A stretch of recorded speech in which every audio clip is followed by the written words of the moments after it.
नमस्कार, इन खबर में आपका स्वागत है। राजस्थान के रण में क्या होगा किसी को कुछ नहीं पता। वसुंधरा राजे पूर्व मुख्यमंत्री दिल्ली में डेरा डाले हुए हैं और उनके विधायक कुछ तो चले गए हैं गुजरात, लेकिन बाकी जो है जो धौलपुर और झालावाड़ से संबंधित हैं वो अपने घर पे ही हैं और अपनी रणनीति बनाने में लगे हुए हैं, जिसमें खास तौर से जो नाम आ रहा है प्रताप सिंह सिंघवी का और बिहारी लालन बिश्नोई का, कि उनका कहना ये है कि जब तक उनकी नेता नहीं कहेंगे, यानी कि वसुंधरा राजे बिना अपने नेता के कहे वो आगे नहीं बढ़ सकते, कहीं नहीं जाएंगे।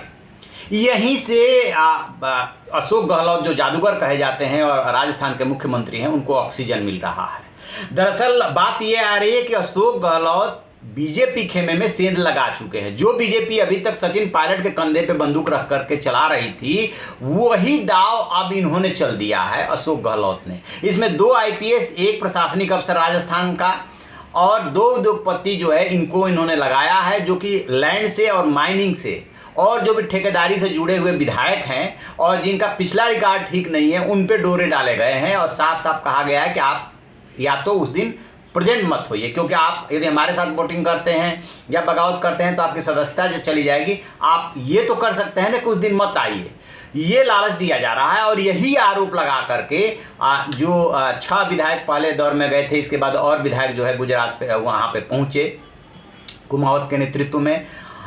अब स्थिति ये बन रही है कि वसुंधरा राजे दिल्ली में बैठी हुई हैं, अभी कोई सलूशन नहीं निकल पा रहा है, क्योंकि वसुंधरा राजे जो सतीश पूनिया हैं बीजेपी के प्रदेश अध्यक्ष और गुलाब चंद कटारिया जो हैं विपक्ष के नेता, इन लोगों की कार्यप्रणाली से नाराज है। वो हरगिज नहीं चाहती है कि राजस्थान की राजनीति में, बीजेपी की राजनीति में उनका से कम हो।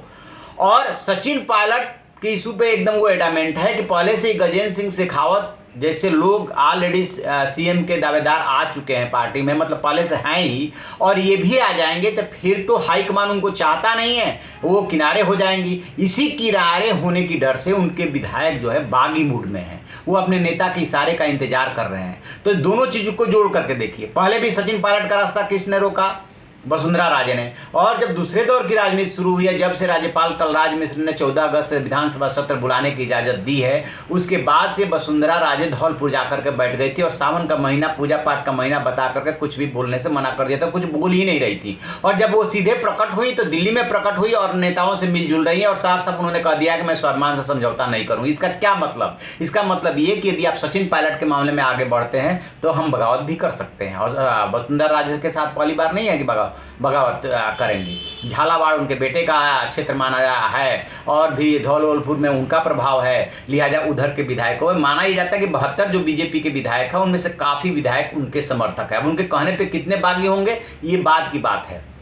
तो एक बात तो ये कि अशोक गहलोत सेंध लगा चुके हैं। दूसरी बात, सुप्रीम कोर्ट में जो 6 विधायक गए थे बीएसपी से कांग्रेस में मर्ज करने के बाद, वो चले आए हैं सुप्रीम कोर्ट में, क्योंकि हाई कोर्ट में उधर सुनवाई चल रही है। हाई कोर्ट के सुनवाई से वो सेटिस्फाइड नहीं है, लिहाजा सुप्रीम कोर्ट से कहा है कि हमारे मामले को मंगा करके यहीं पे आप सुन लीजिए, आप जो भी फैसला देंगे हमें मंजूर होगा।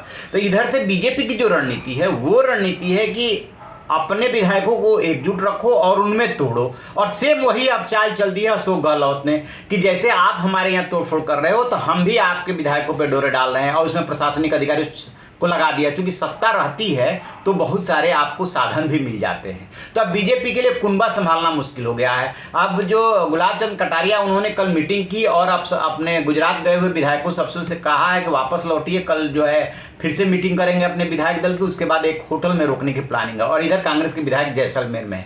देखते हैं आगे मामला क्या टर्न लेता है, लेकिन फिलहाल जो है गहलोत भारी से दिख रहे हैं। तो आप ऐसी खबरों के लिए देखते रहिए हमारा डिजिटल चैनल इन खबर। Thank you.